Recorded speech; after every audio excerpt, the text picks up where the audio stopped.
Start the recording and start the meeting because we have 100 people. Oh, wow. Great. Yeah, and we'll probably have more. Um, so the meeting today is in two parts. The first part, defending the social safety net with Mark Hannay. Is that the correct pronunciation of your name? It's accent on the first syllable, Hannay. Hannay. Okay, so I was wrong. Okay. Uh, Close enough. Close enough. Close enough. Let me tell you a little bit about Mark Hannay. So, Hannay. Mark is director of Metro New York Healthcare for All, a community labor healthcare advocacy coalition founded 3 decades ago to advance the cause of universal health care and issue campaigns strategic to that goal. In that capacity, he's helped found the Campaign for New York Health a decade ago to promote the New York Health Act. Since 2009, he's been a coordinator of healthcare for America Now's New York State network that focuses on federal healthcare issues, and in that capacity has helped to found and lead the New York 11 for Healthcare project in the 11th Congressional District that covers Staten Island and Southwest Brooklyn. In 2007, he helped to found and is a steering committee co-chair of Healthcare for All New York, a statewide consumer health advocacy coalition that focuses on state government, and in that capacity, in 2019, helped to found and lead the Community Voices for Health System Accountability. Wait, I'm not reading this right. Uh, Helped to found and lead the Community Voices for Healthcare Health System Accountability Project to push for reforms of state oversight of the hospital industry. Mark earned his BA at the University of Rochester, which is his hometown, and he studied at the graduate level at New York University. So Mark is going to talk for about 30, 40 minutes, and we'll take questions, and then he has to jump off to another meeting, and we'll start the second part of our meeting. So Mark, take it away. Well, thank you for the introduction, Anne, and hello, everybody. We've worked closely with PSC over the many years, and particularly the social safety net work group that you've helped to found and lead in PSC. And your former executive director, Debbie Bell, still represents PSC on our steering committee. So we have a special connection to PSC. And when we first got the New York 11 for Healthcare project going over on Staten Island, Southwest Brooklyn, the folks who uh, are members of the College of Staten Island chapter were very active with us at that time and helping us do our work. So it's great to be back in touch with everybody and met with you folks off and on over the years in this work group. And I don't think we've met in person though since prior to the pandemic, which now seems many moons ago. But anyway, thanks for inviting me back. So I was asked to talk a little bit about what's going on in Congress these days around the social safety net. And sort of, I think, in two broad strokes, and then I'll get into the details of that a little bit. So the first broad stroke is that whenever Republicans come to power in Congress and have a White House that's in alignment with them, they often look to cutting spending or trying to make structural changes to safety net programs like Medicaid, Medicare, Social Security, the food stamp program, housing programs, and so forth. And so uh, it's often ideologically driven. They don't think that the government should have a particularly prominent role in providing all that stuff um, uh, and so that's one thing. And they also believe that it should only be for what they term the truly needy. And we'll see this language has reemerged in the current debate around the future of Medicaid. Um, but the truly needy is often sort of in the eye of the beholder, like who's defining what that means and uh, toward what end. So that's one sort of thing, and it's a historical thing that we've seen, time and time again. The other thing that often happens when Republicans come to power at the national level with the trifecta of both houses of Congress and the White House is that they cut taxes. And usually those taxes are quite skewed toward corporate interests, special interests, and wealthier people. So we saw that really going back 45 years ago now. When the Reagan administration first came in, they did a couple rounds of tax cuts during their tenure. Uh, then when the George W. Bush administration came in, they did a couple rounds of tax cuts. And now under Trump, the first term he was in, they did a major tax cut bill. And now they're trying to do that again or renew part of it and expand it. And I'll get more into those details in a minute. So they're trying to do that at the same, once again. So both of these things put social safety net programs into the crosshairs because the question is always, how are we going to pay for this tax cut?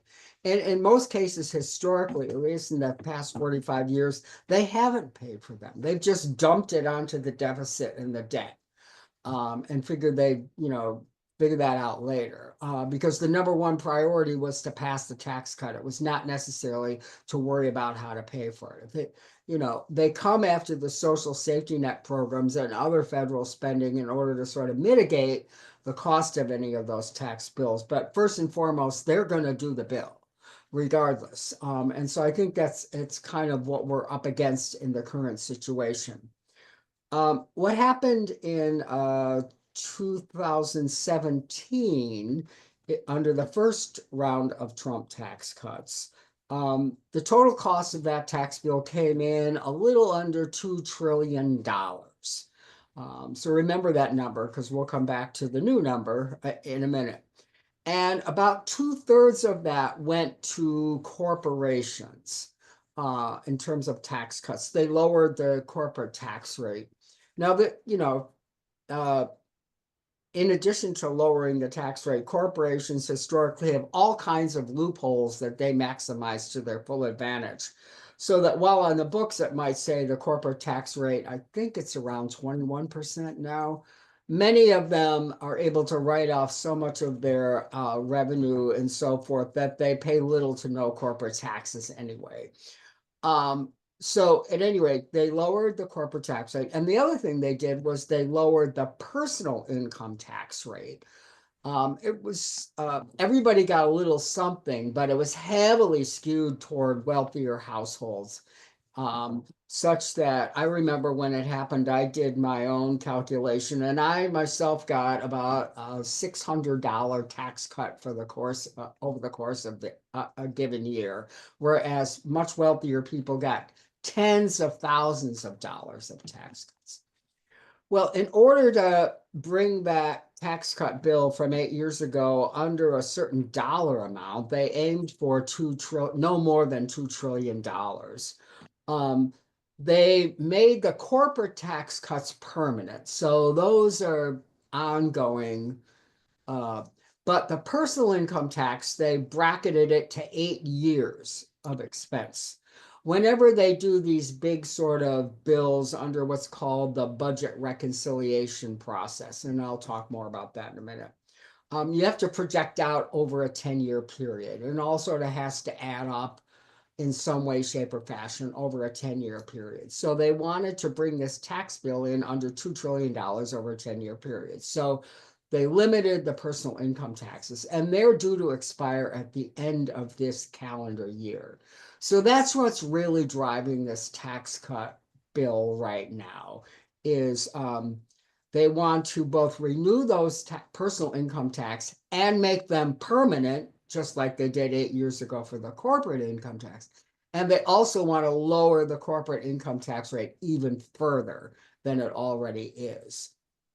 And of course, that would continue to be permanent as well. So when you add all of that up, the Congressional Budget Office has estimated that unlike 8 years ago when the tax cut bill was a little under 2 trillion, this time around the total tax of the cost of the tax cut bill is going to be $4.5 trillion.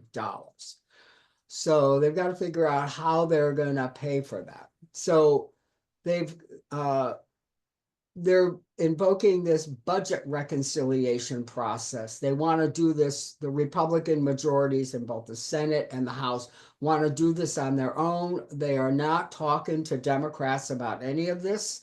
They're just going to do it. And of course, they're able to do it over on the House side because it's always just a simple majority vote on the House side. But they've only got a 4-vote margin, or no, 7-vote margin. So they can only lose 3 votes on any particular bill or they're in trouble.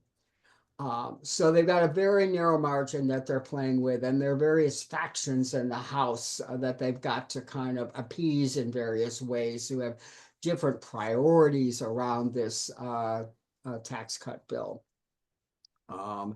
So what they're looking at is they finally came to a budget resolution, which is the first step in the process. You pass a broad resolution, which in the broad strokes lays out, this is what we want to do. These are the top line dollar amounts. And then they move to developing a bill based on that resolution that has all the particulars in it.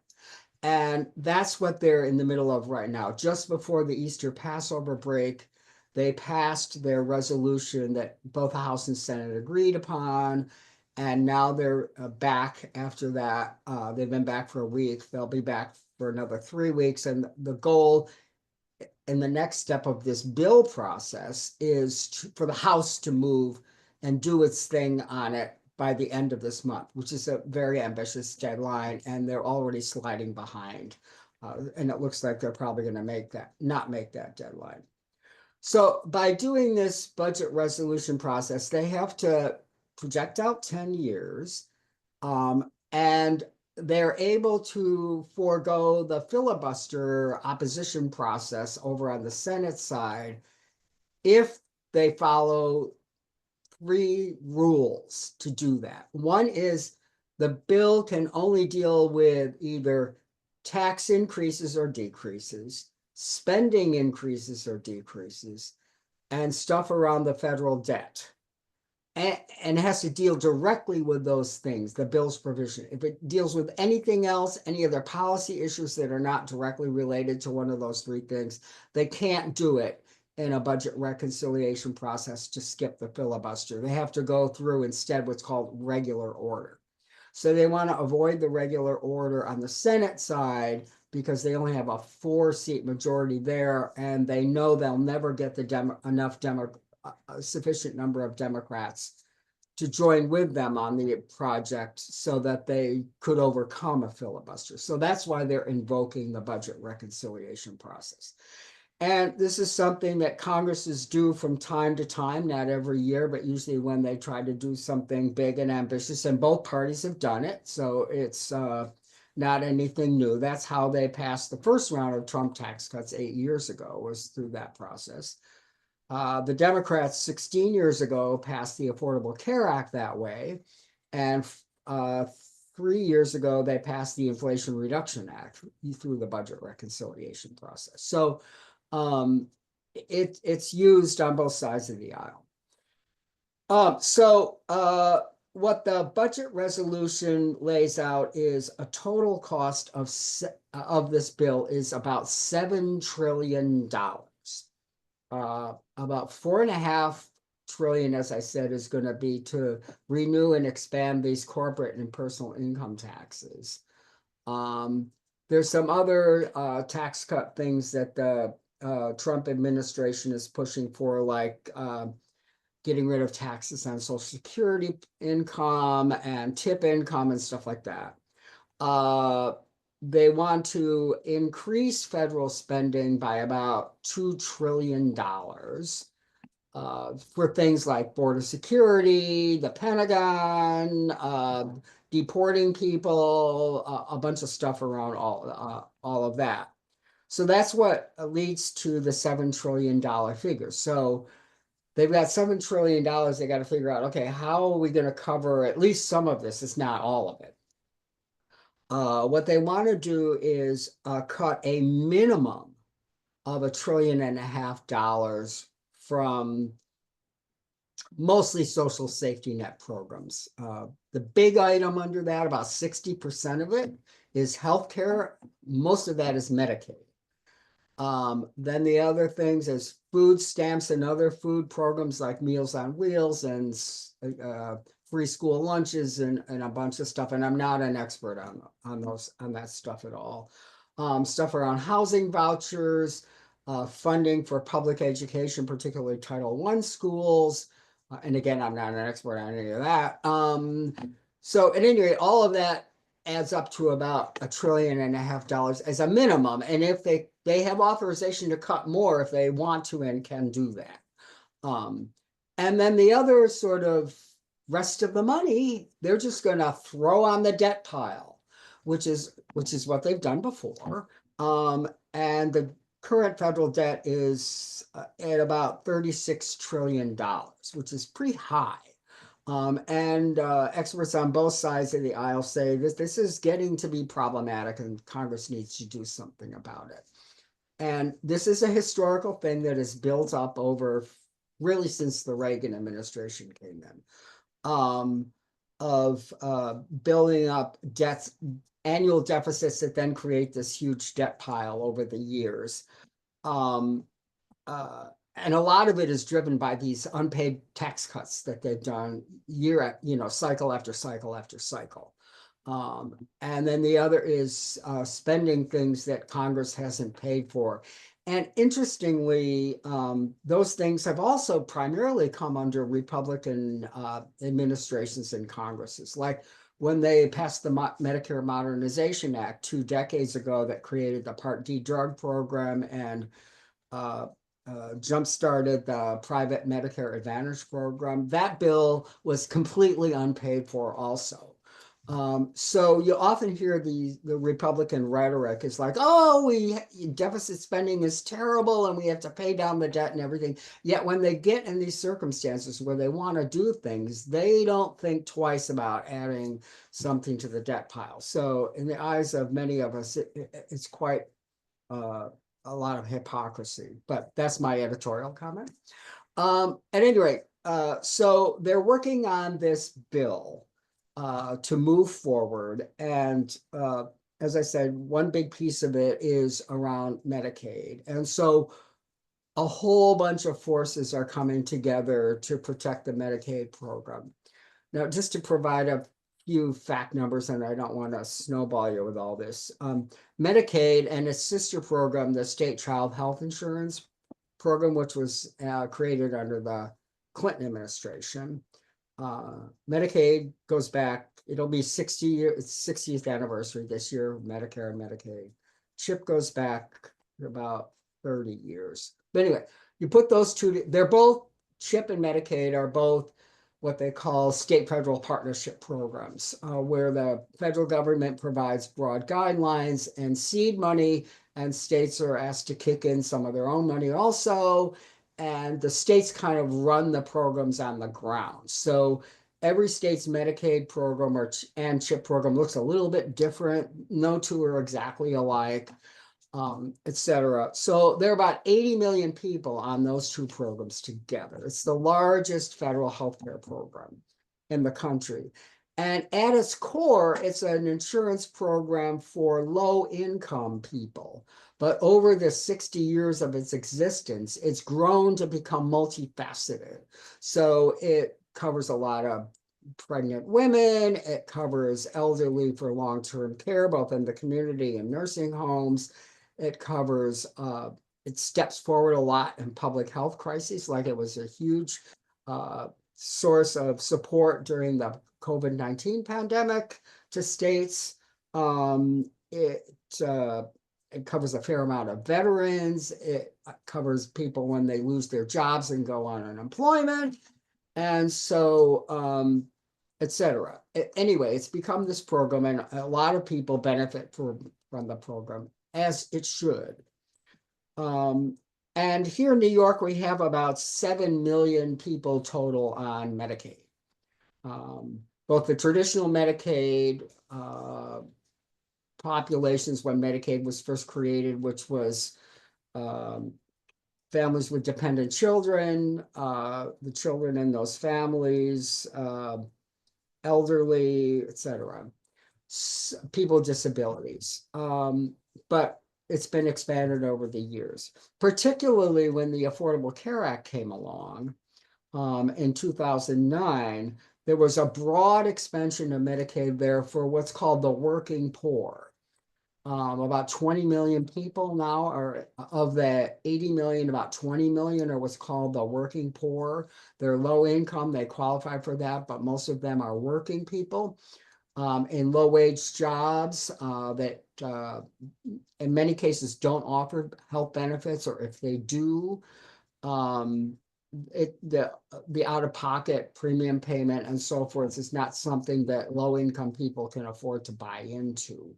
Or it covers people who are working 2 or 3 part-time jobs or temporary seasonal jobs, kind of thing. This is what's called the ACA expansion population. And as Congress is looking at now cutting Medicaid back by quite a significant dollar amount, they're really looking at this point at the ACA expansion population is where they're going to try to achieve the savings. So at any rate, that is now before the House Energy and Commerce Committee is the one that has jurisdiction over Medicaid spending, and they're trying to craft this cuts that they're going to make to the tune of $880 billion, just a bit under $1 trillion. By far the largest attempt to cut Medicaid in the history of the program.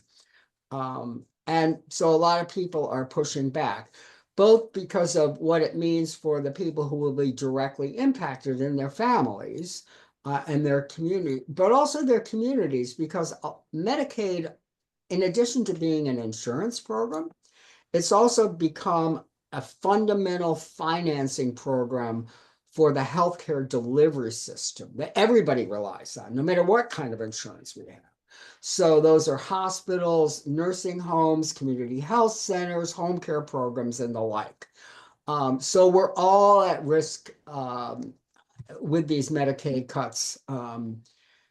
It's not just those people who are on the program. So there's a big hue and cry that's gathering steam. And it's really like slowing down and stopping this whole budget reconciliation program process at this point in time, because within the factions in the House, there's a very conservative MAGA faction called the Freedom Caucus, who doesn't think the spending cuts that are authorized under the budget resolution are nearly deep enough. And they think that you need to go after these programs like Medicaid and so forth, much deeper cuts than they're already doing. They also don't like at all piling any more money on the debt. They are fiercely opposed to that idea. So how they're going to thread this needle and not lose 3 votes in this is anybody's guess. So that's kind of where things are at that process. And our job as advocates has been from the get-go, when this whole process started, within a month after Trump took office. We all knew that they were coming, but then some things started to get put on the table. And our job has been to slow the process down and try to stall it out. Just like we did 8 years ago when they came after the Affordable Care Act. what happened there is not so much that, well, it actually did come down to a vote in that case. We want to make it so that enough members of Congress in the House go to the Speaker of the House and say, I can't vote for these cuts. It will cost me my seat. So it's a political calculation for them as much as a policy calculation. And there are also big differences between the House and the Senate on this process. The Senate doesn't want to make these big spending cuts, particularly on Medicaid, because there's a lot of Republican states, Republican-led states, that rely on a lot of federal money for their Medicaid programs, just like we do here in New York. We have one of the best Medicaid programs in the country in New York, and we should be very proud of that. Um, uh, and the reason is that historically, going back since the beginning of the Medicaid program, under both Republican and Democratic governors and legislatures here in New York, when the federal government offers us money for healthcare programs, be it Medicaid or the Affordable Care Act or CHIP or whatever, we take that money. And we use it because we believe in it.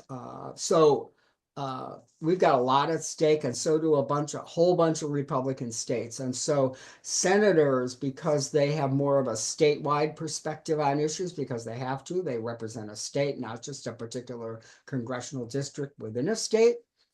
It's going to be very interesting to see how the dynamic plays out between the Senate and the House on this. Assuming this House is able to pass some sort of a budget reconciliation bill, and probably by the slimmest of margins, then that bill goes over to the Senate for its consideration.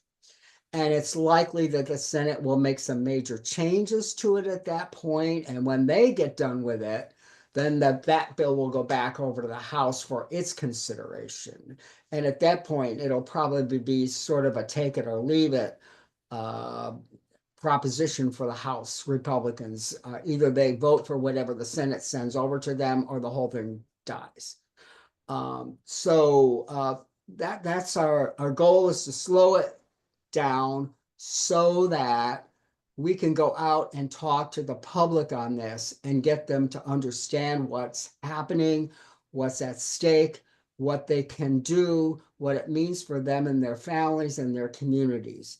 And the good news is that the public is on our side on this, has long been on our side on this, on both aspects of this particular legislative effort. Both are on, they don't want to see the spending cuts on healthcare and safety net programs by wide margins, even Republicans. They don't like it.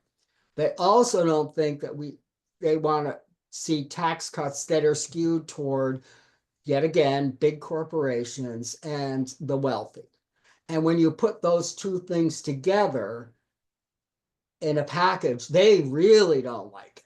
And so our job, the more we can slow and stall it out, the more time we can go out and talk to people, and the better we can build our opposition. And so that's what we're doing. There are 7 House majority districts in New York, and we have campaigns in all 7 of them underway that are bringing lots of different forces together, both statewide organizations as well as local groups within each of those districts. Both grassroots organizations as well as grass tops leaders are speaking out on this stuff and taking action.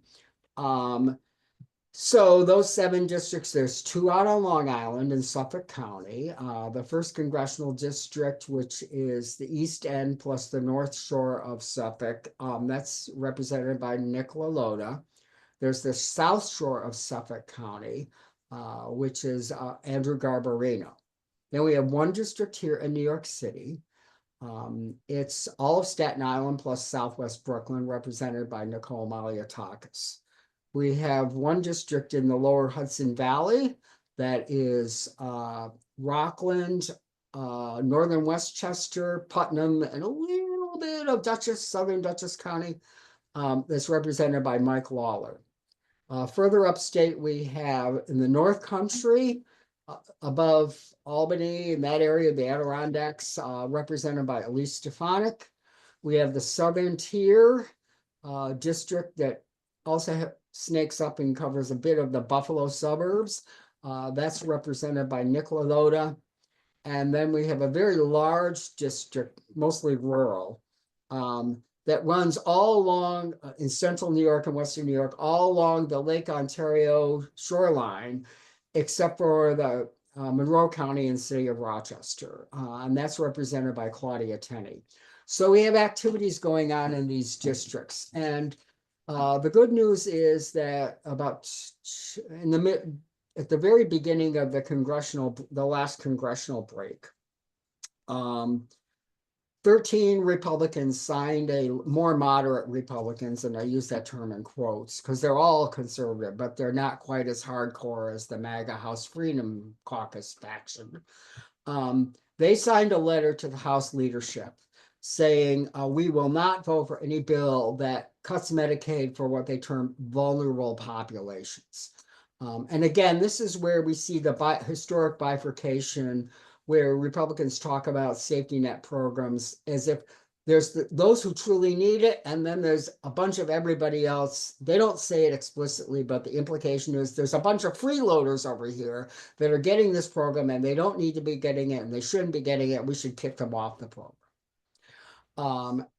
Or remove them in various ways. So at any rate, they signed this letter, and the vulnerable populations they identified were the elderly, senior citizens, children and youth, people with disabilities, and pregnant and postpartum women. You know, all mom and apple pie kinds of organizations, and kinds of populations, excuse me. But the working poor, they said nothing about. And those are the people that primarily got their coverage because of the Affordable Care Act Medicaid expansion 16 years ago. So we're now in a fight around to make sure that everybody who's currently on Medicaid is protected, not just those that we all feel sort of warm and fuzzy about, but everybody needs to be protected. And so that's kind of the focus of our efforts in these states to make sure that in these districts, that message kind of gets out there. And so I guess in terms of the timeline, the original timeline was for the House to act before the Memorial Day recess. Then the Senate was going to act during the month of June and get its piece done by the July 4th recess. And then they were going to try to put the two together, come up with one final bill, agree on it, pass it in both chambers, and send it off to the president for his signature before the August recess, when they're out for 5 weeks. Then they're going to come back and do the budget bill for the upcoming fiscal year that starts on October 1st. So they were going to come back after Labor Day, spend the month of September doing the FY 2026 budget bill that will flow from this larger 10-year budget reconciliation bill. So that's their plan. But we're slowing it down, dragging it out as best we can, and we are gaining some traction. So what we tend to do in terms of our grassroots activities is that we coordinate events happening in all these 7 strategic congressional districts when they're home in the district. Every time they have a recess, stuff happens, or they're home on the weekends or whatever. That's when we do the stuff. And having some good success. It's a very busy time, obviously. And these recess periods are often become sort of legislative deadlines for the Senate and the House to get done something they want to get done. They're like, okay, we got this deadline coming up. We got to do it by then, whatever the bill may be or the issue may be. And so this is why House in May, Senate in June, both work them things out in July. They go out for August. They come back in September and they do the upcoming fiscal year bill. before they go out on the, they're usually out for a week in early October for the Columbus Day recess. So this is all sort of how they work, um, how they do their business. So I guess I'll just stop there and maybe answer some questions and so forth. I hope this has been helpful to you. Thank you, Mark. Questions? Oh, yes. Question another thing. Who signed this letter regarding Medicaid? So it was 4 of the 7 Republicans from New York. It was the two from Long Island, Lolota and Garbarino, Maliotakis from New York City, and Lawler from the Lower Hudson Valley. Jack Hammond? Okay, I have 2 questions. One, you mentioned, well, thank you, first of all, for a really clear and interesting and informative presentation. I've got a lot out of it. I'm sure everybody else did. While you talked about Medicaid money being used to support medical institutions, is that through direct payments or is that through just insured patients who a lot of their patients are insured by Medicaid and therefore they would be deprived if they lost that? That's my first question. My second question is, I know you didn't come here to talk about the New York Health Act, but I think that's a major interest of yours, for just judging from the name of your organization. And I'm just curious if you could give us a quick view of where that is legislatively, who is behind it now that Gottfried has retired, who in the legislature is behind it, and what are its prospects? Is there any likely action in the near future?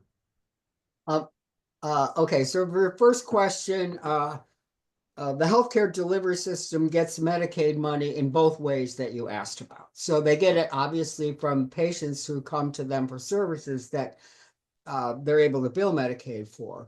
But also there's money that comes into particularly hospitals under what's called the disproportionate share program, where hospitals that serve large numbers of uninsured patients or people on Medicaid, kids on CHIP, and even people on Medicare, because they pay lower rates than commercial payers pay to those folks, commercial insurers pay to those folks. So the federal government directly pays hospitals who meet that criteria additional funds to keep them alive and support it. And that money flows through state governments. It's not a direct payment from the feds to the hospital. It goes to the state government, and then the state government doles out that money to what's called safety net providers.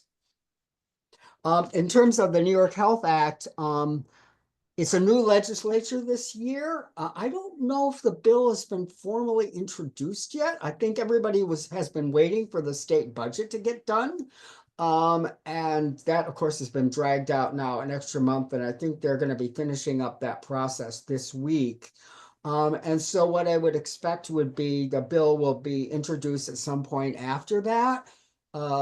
It's being carried in the Senate, and it has been for a number of years now by the Health Committee Chair, Senator Gustavo Rivera from the Bronx. And the assembly sponsor since Dick Godfrey retired is the new, well, not so new anymore, but his successor is chair of the Health Committee, Amy Paulin, who's from the Southern Westchester area.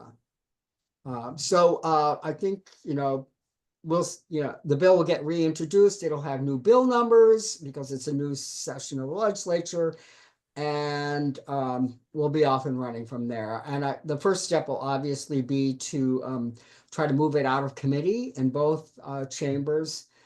We'll sort of see that, once they get the budget bill done, because they're so late, they're only going to have about 4 or 5 weeks left of session before they're due to recess in the middle of June, and then they're off to the primary election, which happens in later June. So we'll sort of see if how far it may move along in the legislative process this year. what may be an interesting sort of twist this particular year is that everybody is expecting that the legislature is probably going to come back for a special session in the fall once the federal bill, if and when a federal reconciliation bill gets done, which will have serious implications for the state budget. And then they'll come back and sort of say, okay, how do we have to rejigger the chessboard? Most of the cuts that may happen under a reconciliation bill probably won't impact the current budget year. That they're already now a month behind in adopting a budget for, because the state's fiscal year starts on April 1st.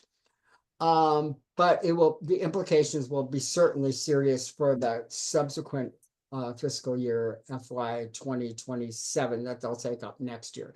But they may have to begin responding pretty quickly anyway. So we'll see how that all rolls along. Okay, Ava Farkas. That's really Cecilia logged on under my account. It's really Cecilia. Okay. Hi, thank you. Thank you. That was terrific, Mark.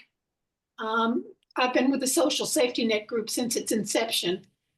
And I'm in a Democratic district. So when I get asked to write or phone or whatever, my congressperson, it's Nadler. So I sometimes feel I know how he's going to vote. It's almost unnecessary to do that.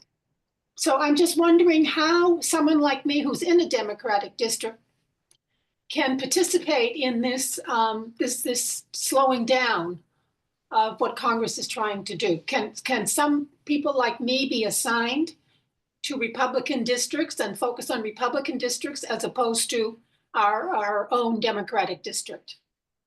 Yeah, I think you were not alone in this predicament. I myself personally reside in a district that's represented by a Democratic member of the House minority. So, and we know they're going to be opposed to whatever the Republicans put on the table, primarily because they've been shut out of the process.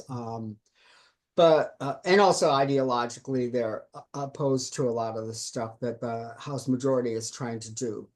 So I think what we've tried to do for people who don't live in one of those 7 districts is our job is to support the folks who are in those districts and trying to do the work and join with them and help them be out front on the issue for them. So in the case of New York City, we need to be active in that 11th congressional district, which is all of Staten Island and parts of Southwest Brooklyn.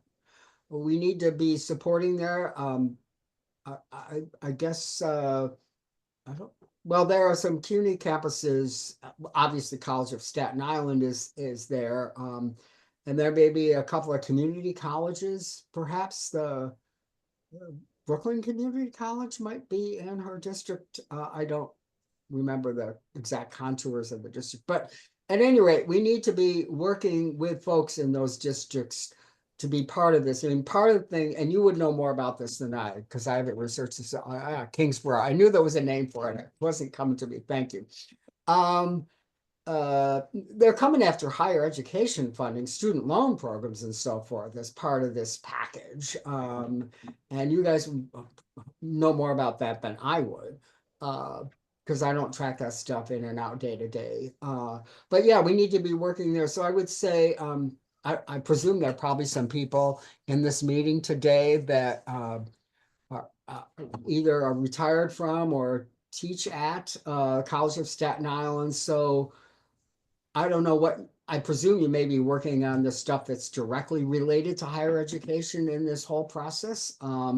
But, more broadly, particularly on the healthcare stuff, we do have this coalition that we got started 15 years ago around healthcare issues when Mike McMahon was then member of Congress from that district. And we've been through 5 different members of Congress. We're currently on Nicole Malliotakis. So, to be working as part of it, I can share with some of your leadership background piece that, well, maybe I'll find it. I put it up on a place online. I'll put the link in the chat where you can find out some background about this coalition. And we do focus on the healthcare piece of it. And we welcome, PSC, being re-engaged in that effort. It's just this coalition has come back to life in the last 2+ months. So we're still in the early days of, reviving ourselves and doing work, but we're doing some good work so far. And, we'd welcome PSC joining the team. Okay, Erwin Yelowitz? Now, Mark, I'm assuming that no matter how the Republicans play it in Congress, there will be a reconciliation bill, and that Medicaid cuts will be a major part of it. And my question is about the reaction in New York State. If that does happen, will New York State respond by putting more money into Medicaid to try to compensate for these cuts? And if that takes place, what is the ricochet effect going to be on other programs in New York State? I'm assuming that the governor will not approve a tax increase, which of course is part of the New York Health Act as well. And therefore, if more money goes to Medicaid, who gets cut as a result, including, of course, higher education? So I'm wondering if you could comment about that. Right. So I think you're right in the sense that there will be a budget reconciliation bill because they will do this tax cut no matter what. Even if they have to throw the whole thing on the debt pile, they will do that. So the question is, can we keep them from coming after Medicaid and other safety net programs in the process? I think so. We're going to try to stop that from happening or mitigate it or lessen it as much as possible. But assuming sort of a worst case scenario that there are some cuts to safety net programs, particularly Medicaid, that end up in the package, this will end up on state governments for sure. And healthcare programs, particularly Medicaid, along with education, public schools and higher public universities, those are the far and away the top 2 budget items in any state's budget. And here in New York, I think it varies back and forth year to year. Sometimes Medicaid and health is a little higher, sometimes education is a little higher. But I think those two together in New York account for at least 2/3 of whatever the state budget is. And so if they cut back Medicaid, that's going to blow a huge hole in the New York State budget. And this is kind of what's somewhat deviously clever about what the Republicans are doing. Because Medicaid is a state federal program, they're going to just sort of change some of the rules and cut the overall dollar amount and leave it at that. And it'll be up to the states to actually figure out, okay, who do we deny coverage? What benefits do we cut back? How much do we slash rates to providers? That's all going to fall, the particulars of all of that are going to fall on state legislatures and governors. So it will be state legislators and governments whose fingerprints will actually be on the cuts that everyday people are going to incur when it all dribbles down. It will not be your member of Congress's fingerprints on it, particularly in terms of the specifics. They're just going to kind of slash an overall dollar amount that will flow to states, and they'll be done with it at the federal level. It'll be up to the state governments to sort all that out. So that's what's really kind of insidious about all of this. And, it will affect everything else in the state budget, a big budget hole like this, because Medicaid is such a big program. There's no way it won't. And so the option for governors and state legislatures will be, okay, how do we fix this hole? Do we scale back those programs? Do we limit who qualifies or what they get? Or do we, raise some new taxes and revenues to make up the difference? We'll see how that all plays out. Historically, our current governor has been opposed to tax increases. So, we'll see. On the other hand, one could make the argument, hey, the feds are giving you folks a huge tax cut. We're going to claw some of that back as a state to fill in the budget holes. I mean, that's the way that's an argument that could be made. Okay, thank you. Eileen Moran?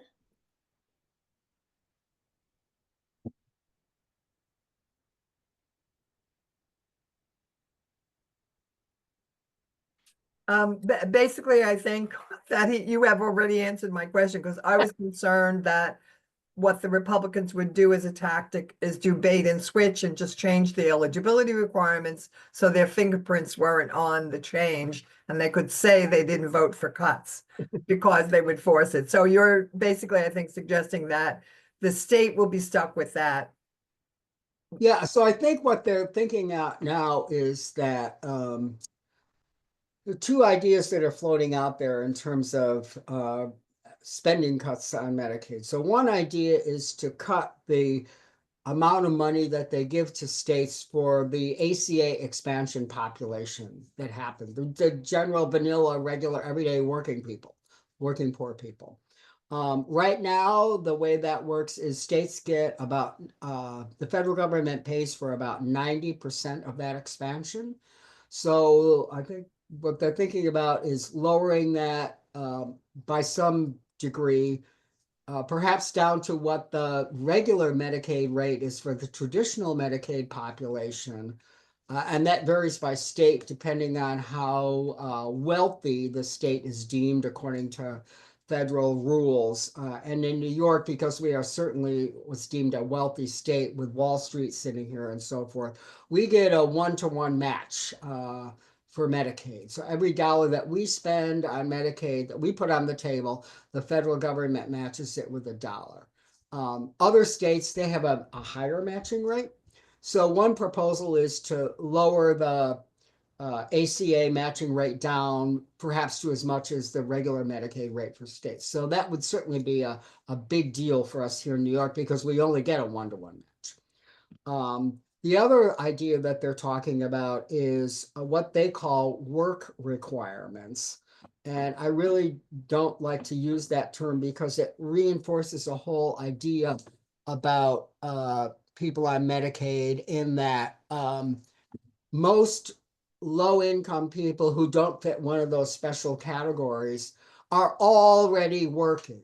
So the idea of, forcing them to work is this thing. What it's really about is a paperwork reporting requirement where you would constantly have to be renewing your Medicaid coverage, perhaps as much as every month or every quarter or twice a year. Right now here in New York, you renew or recertify for Medicaid once a year.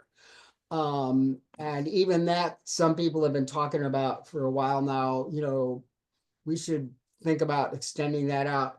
Because what happens when you have these burdensome paperwork requirements and bureaucratic red tape is that all the research shows where this has been tried, and there have been a couple of examples in some states in recent years, most notably Arkansas and Georgia, is that it either denies people access to the program who are legitimately eligible, or it throws people off the program who are legitimately eligible by significant percentages and numbers.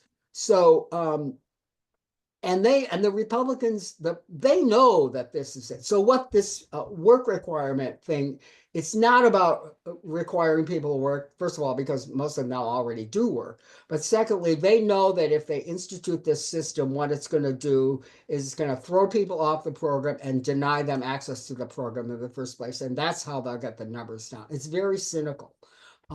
So we talk about it as paperwork reporting requirements. We don't talk about it as work requirements. We talk about it as paperwork reporting requirements because that's what it is. Okay. We'll take John and then Nancy, and then I think Mark has to go. Great. Is that you, John, or is it Jim Pearlstein? That's me. That's you, John. I got the link from Jim. Hi, Mark. Thank you very much. Hey, John. 2 questions. One, who's the we? You've said many times, we're doing this, we're Oh, advocating, okay. et cetera. So who's the we, number one? I remember who the we was, from that coalition of eight years ago. So I'm curious who's it now? And secondly, how do we join that team? How can CUNY fit into that? Great. That's Oh, well, thank you. I didn't explain that, and my fault for not doing this. The coalition that was formed way back in 2008, a national umbrella campaign that many unions and community groups, both national organizations, state organizations, local groups, came together under this umbrella called Healthcare for America Now. And it has had three missions. It's still going strong. One is to make healthcare a top tier election issue in every federal election cycle, both the presidential cycles and the midterm cycles. And we've been able to do that. Quite frankly, that's not all that hard to do. Healthcare is always a top tier issue for voters in cycle after cycle after cycle. So all we have to do is kind of keep it in the foreground. The second thing we work to do is to get good things passed through Congress that we want to see happen, that step toward a universal health care program. So the Affordable Care Act the first bill was a comprehensive healthcare reform bill that was long overdue, had been tried by Clinton and failed and so forth. So Obama finally got it through. We now know that as the Affordable Care Act. So we try to get good things through. So we got that through. We got the No Surprises bill through. We got the Inflation Reduction Act through over the past sort of 15 years or so. And then we've had defensive fights where we have to protect programs that are already there, like the 8 years ago when we defended the Affordable Care Act.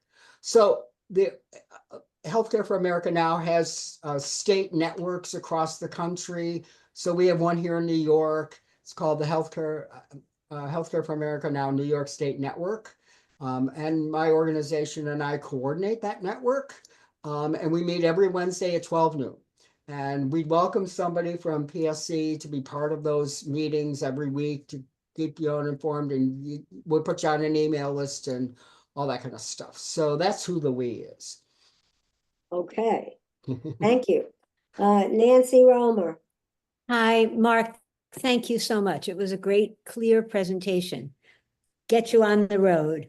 My question is similar to John's, is how we can participate, any links that you can offer us, but also when we have friends and family in some of those target districts. Mhm. And I'd like to, and some of them are organizing, but they may not be connected to the groups that can really help them, like yours. So what is the new name of the group? And what's the website? If you could put that in the chat, then we can all have it. Yeah, so it's still the Healthcare for America Now New York State Network. We're still active in doing it. So that's how we're doing our organizing, working in partnership, particularly with some unions, CWA 1199. I think AFSCME has been involved to some degree. So we'd welcome PSC becoming part of the mix.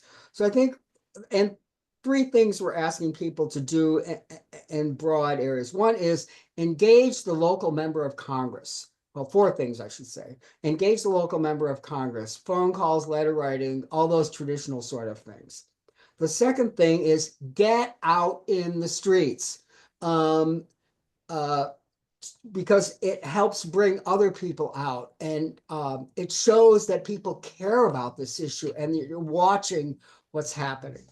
The third thing is to be part of these larger multi-issue things that happen, these National Day of Actions that have been happening recently, the broader resistance movement, if you will. Make sure that healthcare, or in your case, higher education, is always visible part of the mix. So make that happen. And the last thing, this is what I always tell people, is tell your story, share your personal story with the politicians, with the local media, with each other. The personal stories are so powerful politically. So every one of us has a healthcare story. We all know why Medicaid, Medicare, Social Security, etc., matter to us, both as individuals, to our families, to our communities. Share that story, tell that perspective. And that's really going to help turn the tide. Thank Thank you. Well, thank you very much, Mark. I know this is a very busy time for you. Thank you for taking time to come and talk with us today. And I think you've gotten our motor going, and there's plenty of stuff for us to do. So thank you again. Great. Well, And, thank you for having me. I'll circle back to John and Jim, who I've been in touch with, to get basic information to you. And we'd love to welcome PSC back into the fight, because you've been in the fight with us before. Great, great. Okay. Thank you so much, Great. Mark. Have a good afternoon. Take care. everybody. Thank you. Bye. Bye. Okay. We'll switch gears now. Is Heather in the house? I'm here. Heather, you're here. Okay. We're going Hi. to talk now about the New York City election. I'll tell you a little bit about Heather. Heather James is a Heather James PhD is an associate professor of political science at the Borough of Manhattan Community College. She also serves as the legislative representative for the PSC CUNY, which is us, all 30,000 of us, Union of Faculty and Professional Staff. Dr. James has authored many opinion editorials and academic publications, including the article, "There's No Women's Mafia, Women's Donor Groups in the 50 States." I'll have to take a look at that, Heather. So Anne. talk to us about the mayoral primary. Talk to us about the PSC process for making endorsements and what you guys have come up with. And I know there's going to be a lot of questions. Yes, that's fine. I expect that. If you don't mind, I'd like to share my screen so that I can use a PowerPoint. It just helps me to structure the conversation. Absolutely. Visuals. Thank you. If you hear a baby in the background, that's my 11-month-old. So don't be alarmed by the background noise. He has a lot to say himself. Yes, I'm sure he does. Yes. Let me just go in a slideshow so it's less annoying. Okay. Everyone can see this. Yes. Okay, great. All right. So I'm going to start. Well, I usually start out with, why even bother making endorsements or doing electoral work, but hearing the conversation that you just had prior to my presentation, I feel like there's already a lot of buy-in here. And obviously, the retiree chapter is a very active chapter. So you don't need me to tell you the value of being out on the streets. But, I did just want to highlight that our mayoral endorsement is part of, a larger effort that we have to really increase the visibility of the PSC and to hold elected officials accountable, especially to our policy preferences, contract concerns, campus level concerns, and really anything that we have going on here with our 30,000 members. I'm starting out with ranked choice voting because I know we're going to talk a lot about the mayoral election. I'm sure you all are very familiar with ranked choice. I know this is a lot of words, but this is only the second mayoral election in which we've actually used ranked choice. So I did want to spend some time here.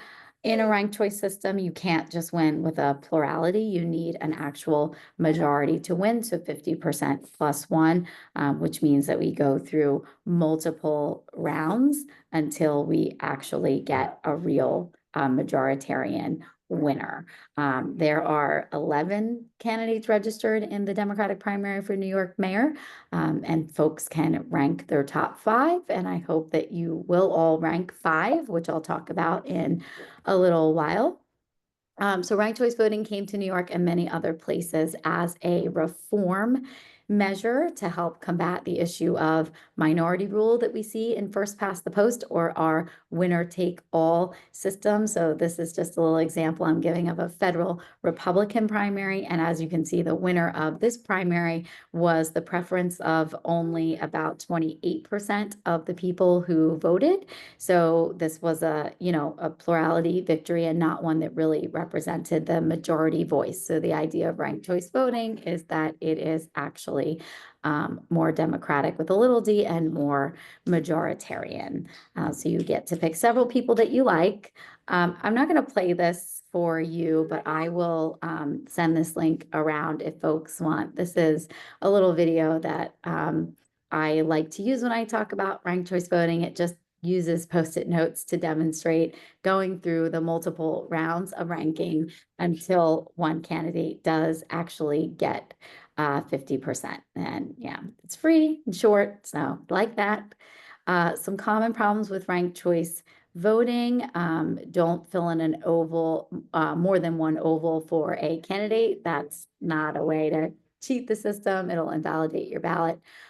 Don't give more than one candidate the same ranking, and the machine can't read ovals that aren't completely filled in. So for ranked choice, and we'll get to the actual recommendation, the PSC hopes, as I mentioned, that everyone will fill out their ballot completely. So ranking 5 candidates, pick your first favorite, followed by your second, fourth, and fifth choice.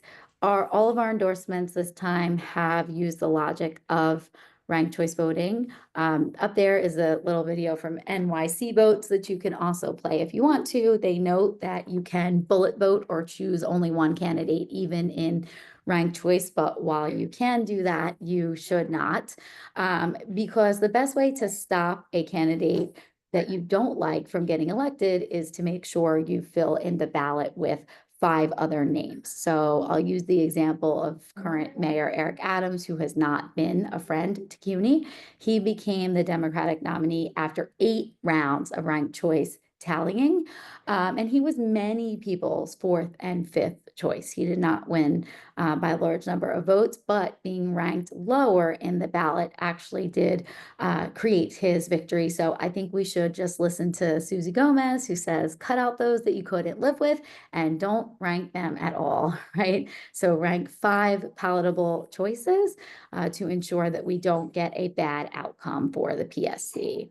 And so part of what Anne asked me to talk about was our endorsement considerations. So I have the privilege of chairing the legislation committee as part of my role as the legislative representative here at the PSC.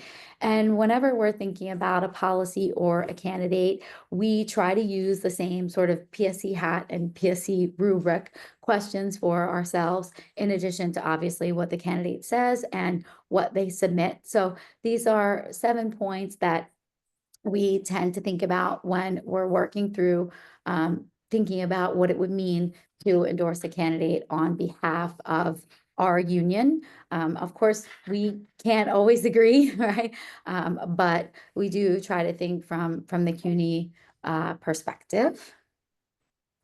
So there's that.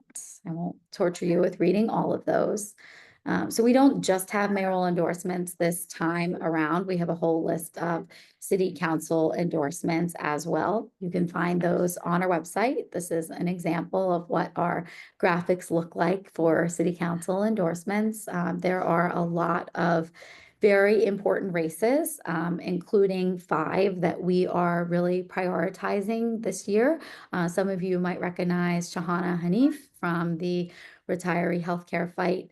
She's in one of the districts that we are prioritizing. These are folks who have a serious primary challenge, or in the case of District 2, who are in an open seat race that we think are important because they speak to those 7 PSC priorities and share our values. So they're folks who have been friends of the PSC and really have helped us on our various campaigns, supported policies that we care about and that are important to our members. I think I saw Nancy Romer here, and Nancy Romer is serving as a co-district captain in Shahana Hanif's District 39. So all of this is just to say that if folks want to get involved more broadly with the electoral work, there is definitely space for that. District captains lead our campaign efforts. They do things like hold house parties or attend, phone banks and door knocking with fellow PSC members so that we can really try to actually get people who are going to be our friends into elective office. So in addition to council, we've made citywide endorsements in the public advocates race. We endorsed Jumani Williams. And for controller, we endorse Justin Brannon, who is the current council finance chair. Okay, so our mayoral process is a little different. For the city council races and the endorsement process, what we do is we invite members of the legislation committee, as well as anyone who lives or works in the district. And then the endorsement recommendation of the interview committee goes solely to the executive council, right? And they vote on the recommendation. For the mayoral process, we do something that is a little bit bigger, not by the PSC constitution, but by tradition. So we invited more than 600 members to be part of a citywide candidate interview committee. And then of those who responded, right, 18 of them participated in a training that we required to actually be officially on the committee. And then 15 members attended on a Saturday in-person candidate interviews at the PSC Union Hall. We represented a wide range of campuses and titles, including 2 retirees.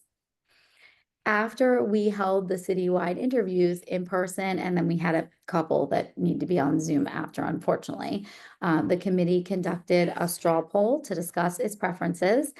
Then these preferences were brought to the EC, and then the EC's recommendation was brought to the delegate assembly. So unlike with our council endorsements, for example, the mayoral recommendation actually went to the delegate assembly for a vote. And we've been through that whole process now. So you can see on the screen what the interview committee recommended, what the EC ultimately voted to support, and what the DA ultimately voted to support. And I know this is what folks have questions about, so I'm gonna go through each of the people, focusing on the positives, and then we can talk about some of the concerns.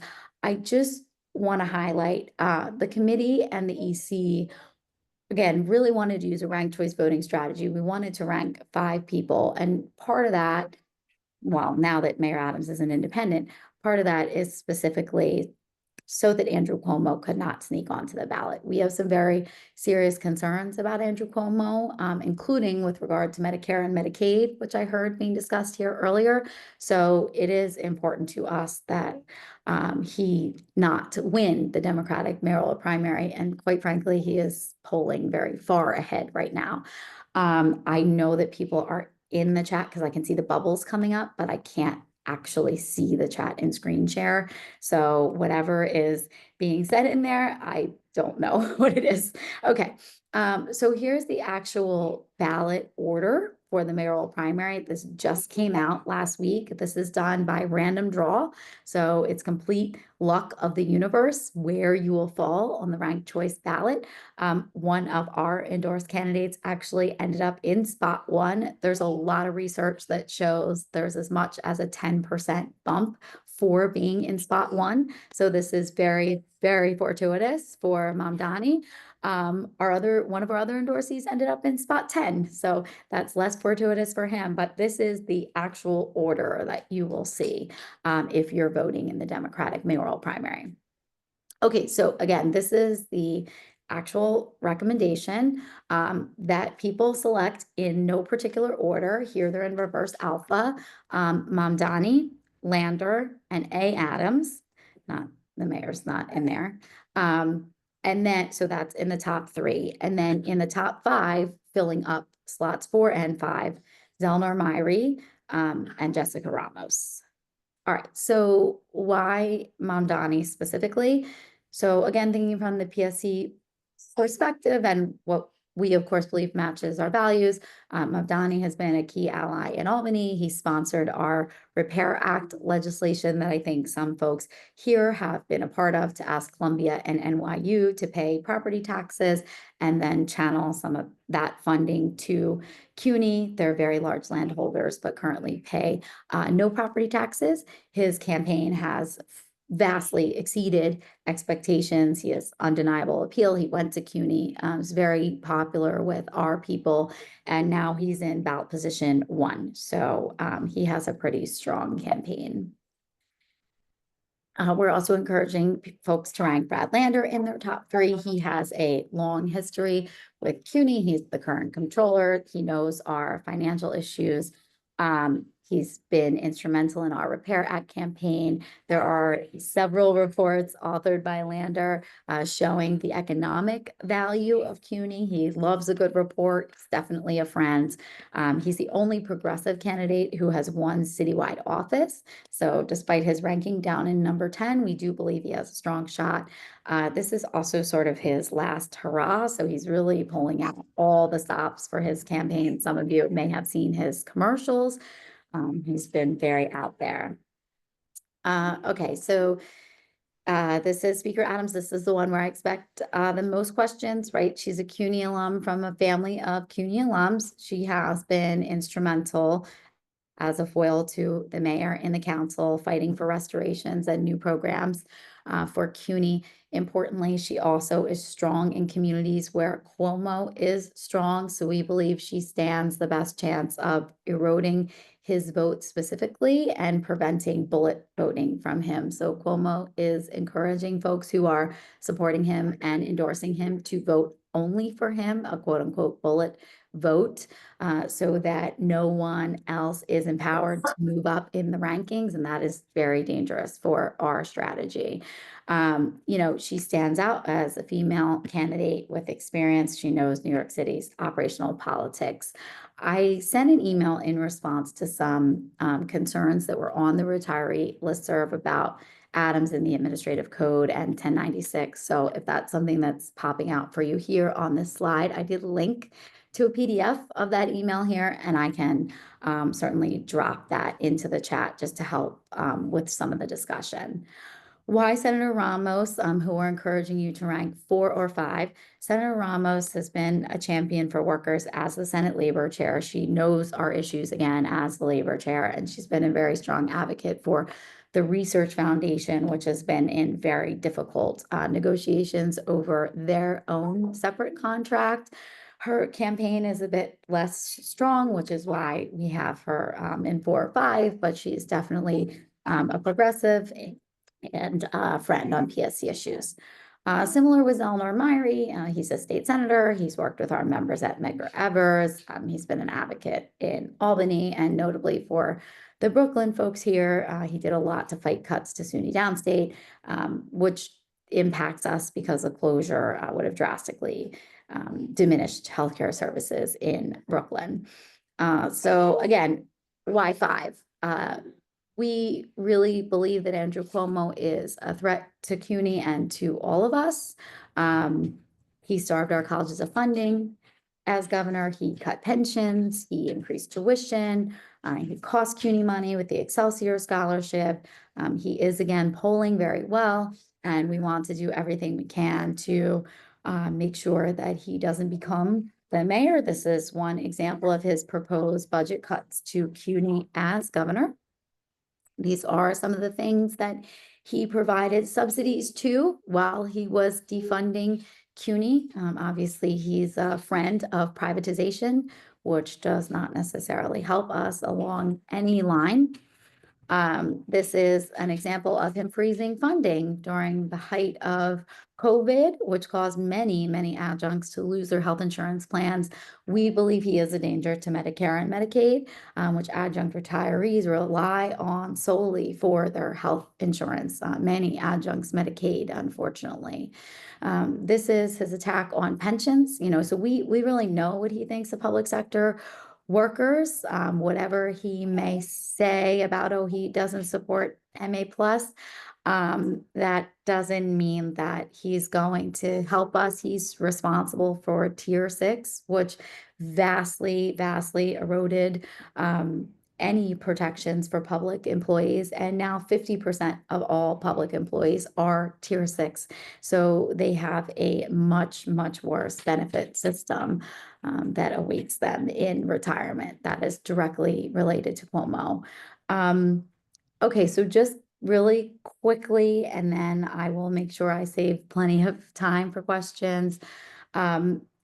We're continuing to do things beyond our endorsements. I talked a bit about the district captain, but this here is a QR code for our May 19th and June 9th ranked choice voting refresher seminars. They will be on Zoom. I would ask you folks who are here, who are really activists in the chapter, to please consider passing this on to anyone that you know. This is only the second mayoral election with ranked choice voting.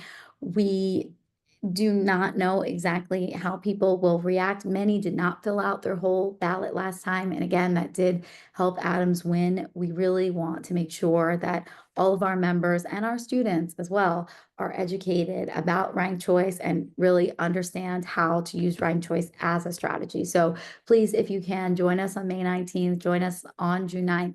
Pass this QR code around. I can put the registration link for these little seminars into the chat. Also, many of you may contribute to this already, but you should know that we have an action fund. We cannot use dues money for our political work. So we do have a separate PAC called Vote Cope, but which we like to call our action fund. This funds events and rallies, helps us educate public officials about our work and put out materials, supports candidates, and could also support something like an independent expenditure for a mayoral candidate that we wanted to work against. And it funds all of our get out the vote activities and stipends. So if you are interested, that is a QR code for more information, and you can contribute to that separately. All right, so let me stop my screen share and put some links in the chat and take any questions. And I don't know if you want to just call on folks and Yeah, I'll call on people, Heather. Okay. Are you ready? I think so. Always ready. Okay, Robert Cowan. Yes, hi, Heather. As a retiree, and I want to point out that we have special interests, but most PSC members will be retirees, so this should be of interest to them as well. Three of the people that have caused us the most tsuris. Now, tsuris is a good word. It means trouble plus suffering. Three of the people who have caused us the most tsuris are Henry Garrido, Michael Mulgrave, and Henry Nespoli. Now, I'm concerned that Adrian Adams is very close to at least Henry Garrido. So, and I don't remember her saying anything in support of retirees. I did see her statement, and it was rather weak in support of retirees. I haven't seen the other people's statements, and you said you would release those. So I hope you will release those so we can see who we really want to vote for. I'm considering voting for Scott Stringer because I know he's made helpful remarks for retirees. So, and I don't know about Mamdani. I don't know. I think he might also be close to Henry Garrido and DC 37. So, how are you going to release the statements? You said you would release them to the retiree question about keeping us out of Medicare Advantage. How will you release them? Will you release them broadly? Will we put them on a website, etc.? Thank you. It's a great question. Yes. So you did email me yesterday, and I think emailed I James did. as well to say, hey, this questionnaires that all the candidates submitted, they had a question about retiree healthcare on them. It was a very detailed question written by our health policy advisory group. And you asked to see everyone's answers to those questions. And Yeah. you know, I ran it by James and the POs, and we can absolutely send those answers. I know Adrian Adams' answer was already sent around. So after this call, Right. talk to the organizers and we can figure out how to do that. I mean, maybe the best way is just to send it to the retiree list with each of their Yes, that would be a good way to do answers. it. I mean, I don't, think we need to belabor a formal method. But definitely we can do that. I mean, we usually don't, frankly, beyond the interview committee, but I think it's more just because there's not typically this level of interest. I mean, I think the candidates know that these endorsement questionnaires are public documents, most likely within the PSC at least, and they have nothing tied. So I have no problem doing that. It's just a matter of doing it, but I will. And look, I think like I just dropped a link in the chat that was my email response about Adrian Adams. And it was undeniable that she's close to DC 37. And I understand why that's a concern and, a point of contention. So, I tried to address that in the email. I don't think we should assume that she's not able to be an independent thinker. Um, I don't think that she, Garrido supports something that the PSC does not support, right, in the context of MA plus. But she's not Garrido, and I don't think as mayor that we can necessarily assume that she would be Henry Garrido. But I think I talked about that in more detail in the email. Okay. Mary Ann Peter. Thank you. I think I'm already made the point in my chat, but I just wanted to say it out loud. I do care about Medicare, very much so, on it, need it, must have it. And I care about a lot of other issues, and I suspect there are many retirees like me. I'm very active in immigrant solidarity. There are many students who are not coming to campus anymore because they're afraid. I mean, there's a lot happening that affects us as retirees that's outside the realm of the Medicare. And I'm not in any way gonna defend Adams. I don't know enough about her. I don't care if you put her fifth or fourth or third or that's not really the point I'm making. The point I'm making is just to try to consider the totality of these candidates, to definitely rank 5 and to think about ranking people who are the best on as many issues as we can take account of, because we are people who've lived a full life, many of us in New York City this whole time, and are concerned about the state of the city, about housing, I mean, what's happening, what's coming down at us from the federal government, and who's best positioned to defend the city at a time of enormous danger. So that's just my point, for us all to think as broadly as possible and to rank 5 people and to put them in a way that makes sense to you, considering what's important to you. Thank you. Jack Hammond. Okay, a technical question. Excuse me. A technical question for Heather. One of your early slides was about what happens if a candidate gets 50%, more than 50% on the first round, and what happens when a candidate doesn't get more than 50%. And it suggested that if the ranked choice voting elimination starts, it goes all the way to the end. So that even if and this is my question, even if on a middle round, someone is over 51%, it still goes all the way to the end, and that person theoretically could be defeated by someone who rises above him. Is that correct? I understand your question. Sorry. So I think it was slide 3. So a candidate has to collect 50% plus one, right? So if no candidate receives over 50% in the first choice preferences, then the candidate with the fewest first choice preferences is eliminated, and voters who rank that candidate first have their ballots counted for their second choice preference. It's only repeated until there's a final pair with a majority winner. So yeah, basically until there's 2 and one person that's 50% plus 1. So again, the Adams election is the only example we have in New York City, because that was the first mayoral with ranked choice voting. So there's not a lot of data specifically gaming out New York City, but in the Adams election, there were 8 rounds. Okay. But there's not necessarily 8 rounds.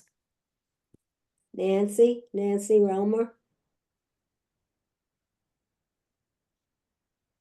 Yeah, hi, thank you. Heather, what can I say? Always great. This process of selecting the mayoral candidates was almost all of them said, wow, this is the only union that really engages rank and filers in the process of interviewing the mayoral candidates. And so it just speaks to, real democracy in our union. So that's just one thing. So thank you, Heather, for leading that. Another thing I just want to emphasize is vote cope. I have been guilty of not supporting vote cope historically, in the past very much, not the near present, but in the past, it really is important. Our union is somewhat poor. We don't, our due structure is low, and we haven't had an increase in dues in a long time. It's really helpful when we contribute to vote cope, and they can't take it out of our salaries, so you have to make the contribution. So please do that. It's really important. And then the last thing I want to say is that and I put it in the chat, that I'm having 2 different house parties in May. One for Shahana Hanif on May 30th, and the other for Antonio Reynoso, who's running for borough president, has also gotten a PSC's endorsement on May 14th. I don't have everyone's email. I have a very sort of scattered list. Some of you are on it, but I haven't captured everybody. So if you'd like to come to either of those, just put your email in the chat or write to me, nancyromer@gmail.com.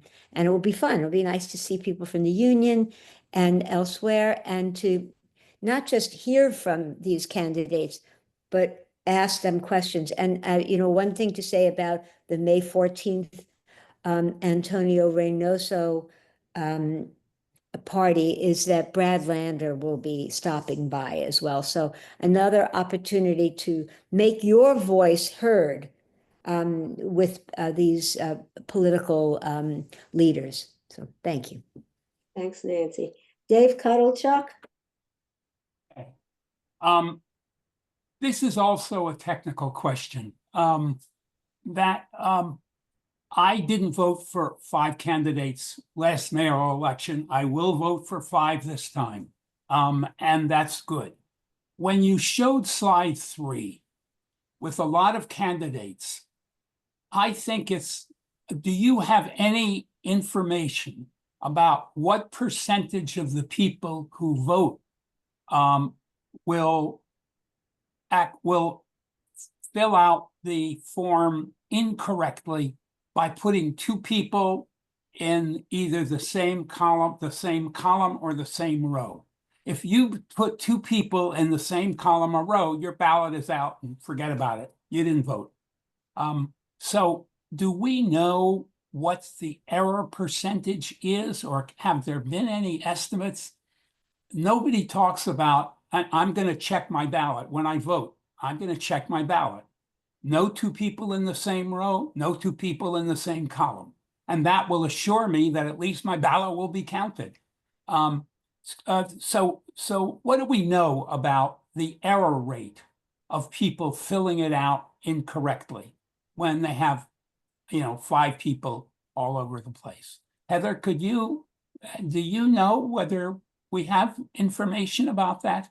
Yeah, worry it's, about it's a really good question, and it's really difficult with the mayoral because again, this is only the second time we're using ranked choice voting in a mayoral in New York City. Now, there was a second ranked choice voting election in 2023, right? Because we had municipal primaries for council in June of 2023, and there was a ballot cure period that was incorporated, and the ballot cure period was actually to allow voters to correct any issues with their mail-in ballot. Hey, So right. I would have to Google around to see what the error percentage was. To be honest, I don't know it off the top of my head, and that would be a good thing for me to factor into later presentations. But, I would suspect the ballot cure period is because errors are pretty common. And to be honest with you, like one of the things, so there's now an organization, Fair Vote NYC, and one of the things that they started doing between 2021 and 2023 was specifically outreach in neighborhoods where there were above average error rates to try to do RCV education. And they even had a program where they paid people in those local neighborhoods to do it. They had a social media campaign targeting voters under 30. So, I think there's an assumption that there's going to be a higher rate of error, which is also why the PSC is doing those two trainings on the 19th and on the 9th, and why we've even discussed doing more.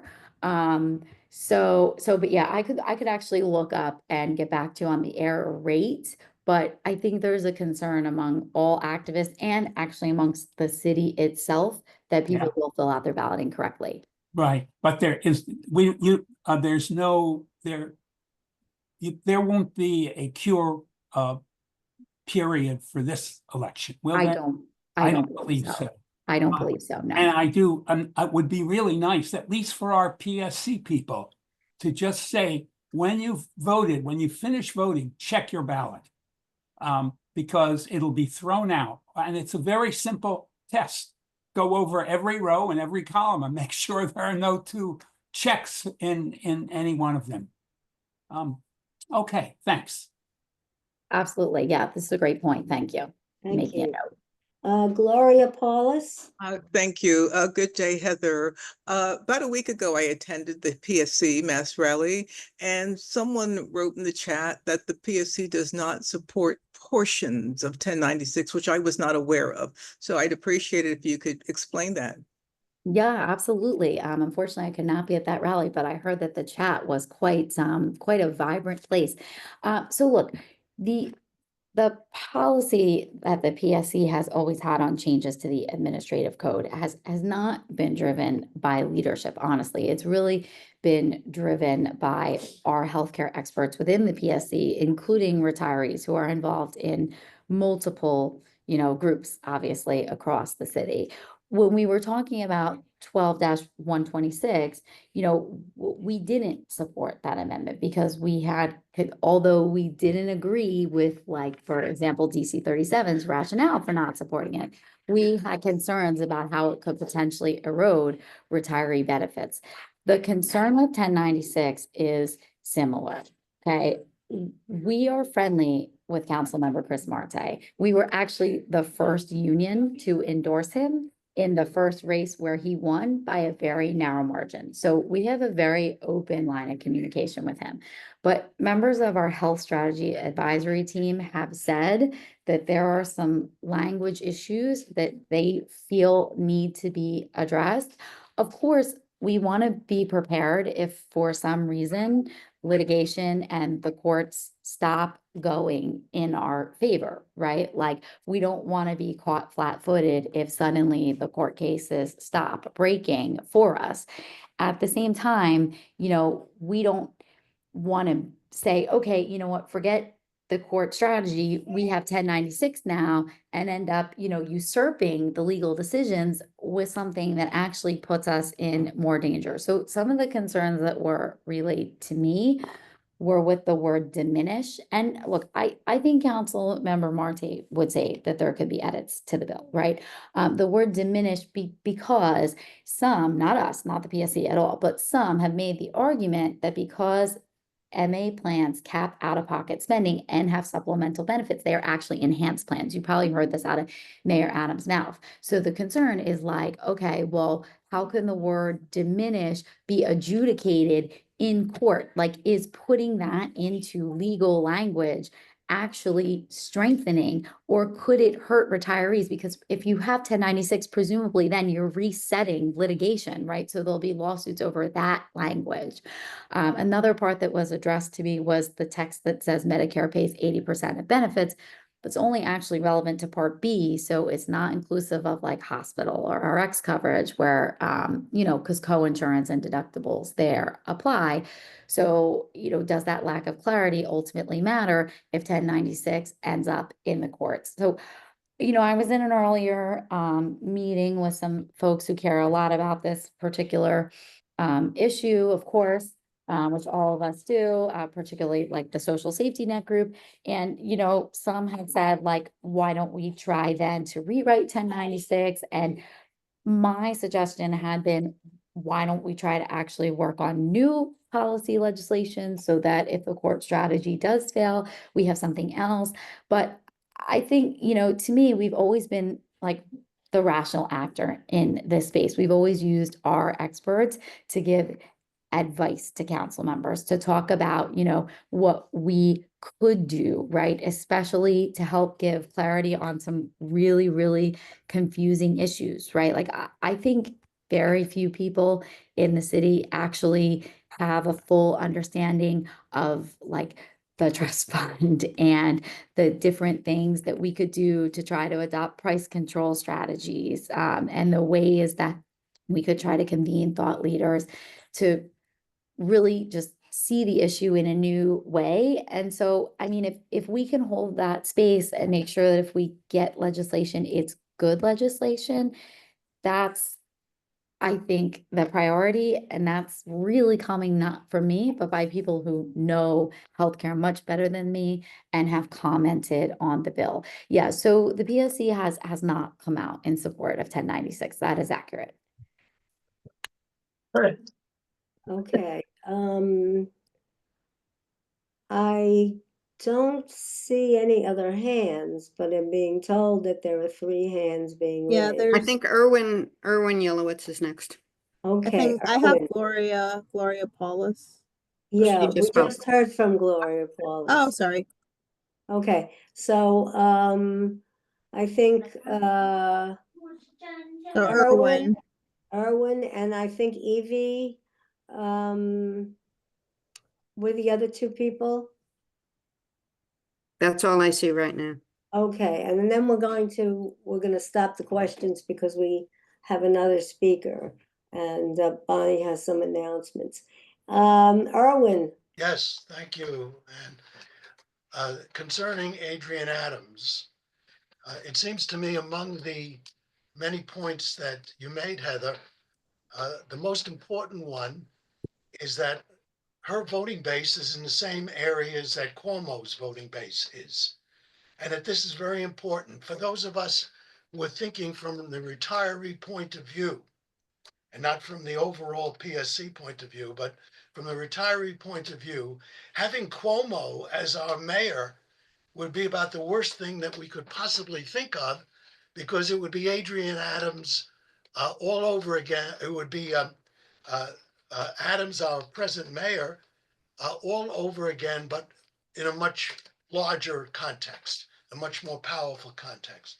So if Adrian Adams is in some way going to prevent that, I would think that every retiree would want to have her on his ballot or her ballot for this election. So I wonder if you'd comment on that point among the many that you mentioned as being reasons to support Adrian Adams. Thanks, Erwin. I don't want to oversimplify this, but look, plenty of our own members support Cuomo, right? I mean, I've been in meetings at different campuses and people have told me, Cuomo shows up here and you don't know, what you're talking about. Like, campuses where the PSC is not as strong in terms of our interfacing with members, it's like don't come here out of the blue and tell me who to support. And like in places like Southeast Queens, Adrienne Adams has a base there. People know her there. She goes there. And that's where people like Cuomo as well. And if we just say to our members, hey, these people who've never seen before, only support them, we absolutely are going to empower people to vote for Cuomo because they're going to say, PSC priorities are not reflective of my priorities at all. And Andrew Cuomo knows, I mean, he is, as I mentioned, he is absolutely out there asking people to bullet vote for him. He is saying, just vote for me, right? Because he doesn't want to risk his voters also ranking Adrienne Adams or also, ranking any other candidate and then moving up in the polls. So, I do think we have to acknowledge her leadership in communities where both she and Cuomo are popular. And, to be honest with you, I think when folks encouraged her to get into the race, that was a part of some of their rationales. Thank you. Okay. Last question, Evie. Thank you so much. Thursday was May Day. The Ain't I a Woman group rallied outside City Hall. I was there speaking, as well as Chris Marte. I asked him directly about his position on 1096. He told me that he supports the bill wholeheartedly and will work with those of us who do so to make it real. There are 250,000 municipal employees affected by this bill. And I just want to say to all of you here that despite whatever you have heard, Adrienne Adams, as Speaker of the Council, has done over 4 years everything that she could do to keep us out of our traditional Medicare and into a Medicare Advantage program. You caucus with your conscience and come up with your answer. I'm not voting for Adrienne Adams. Thank you. Okay, thank you, Evie. Okay, Heather, thank you very, very much. Taking time out of your professional and personal life to talk to us today. And we'll see how it goes. People should attend those workshops. I think those workshops are very important for us to understand this system of ranked voting. It's not complicated. So thank you very much. And I'm sure we'll see you again soon. You are welcome.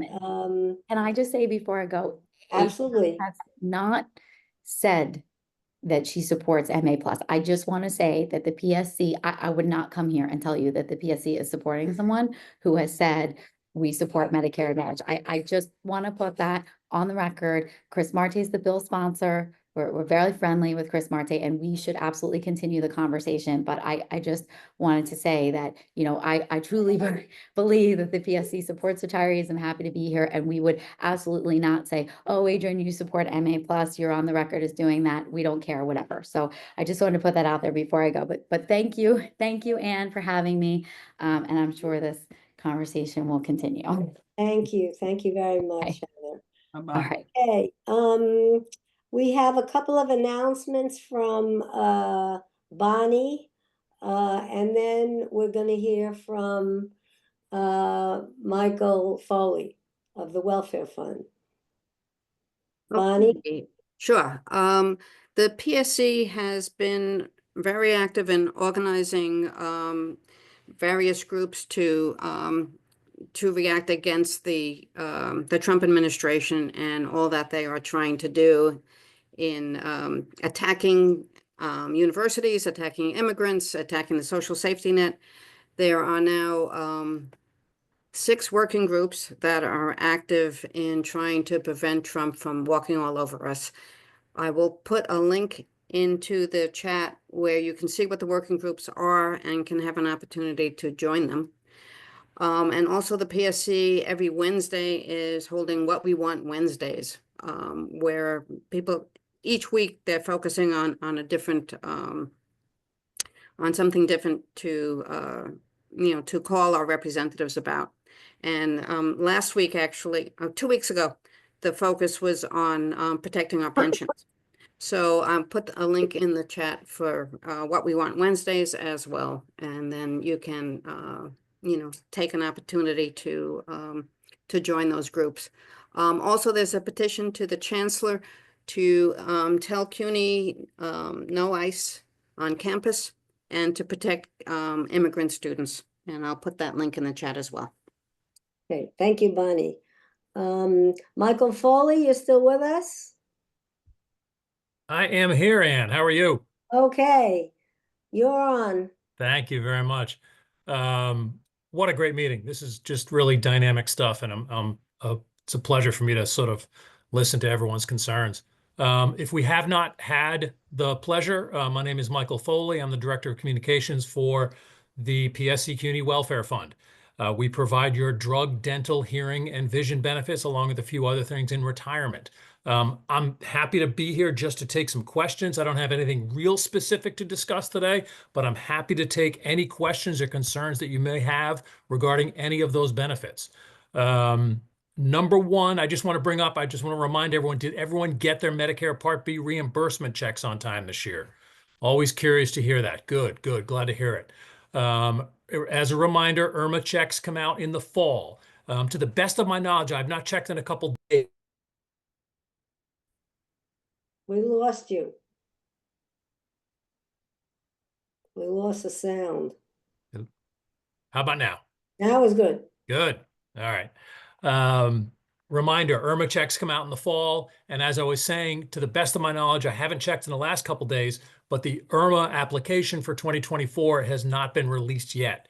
When that IRMA application is released, you'll be able to find it at psccunywf.org, our website, or you can go directly to the New York City Office of Labor Relations website to get that IRMA application.